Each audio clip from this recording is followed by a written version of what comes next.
Sad tu ekipa Podrinja 1, znači dvoje. Delaginstevi, šef stručnog štaba, gospodin Alević. Danas je utakmica sljedeće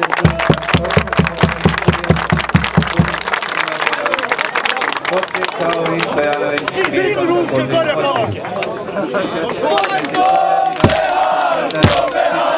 Kako utakmica? Mene život razočarao, svuda mehar na nju više, a ja više.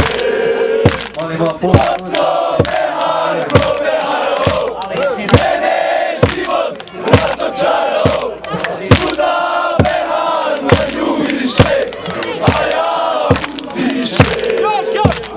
Posao mehar probeharao, mene život razočarao, svuda mehar na nju više, a ja uzdiše.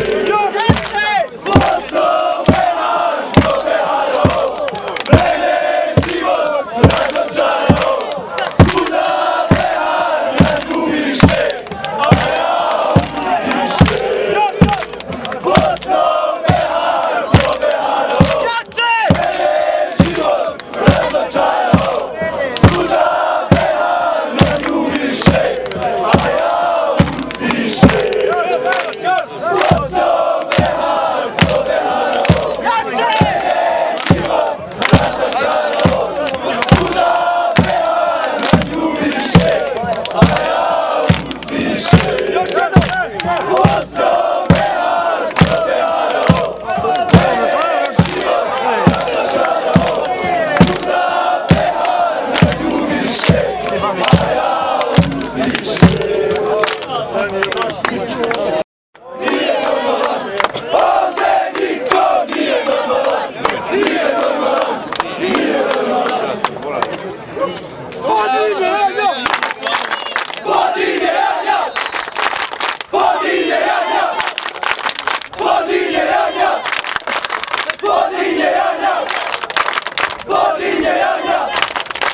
Podrinje janja! Ne primi loptu. Janja! Janja!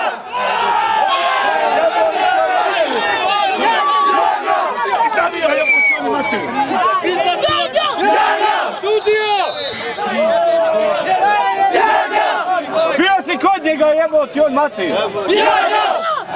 Što sad treneru ne govoriš ništa?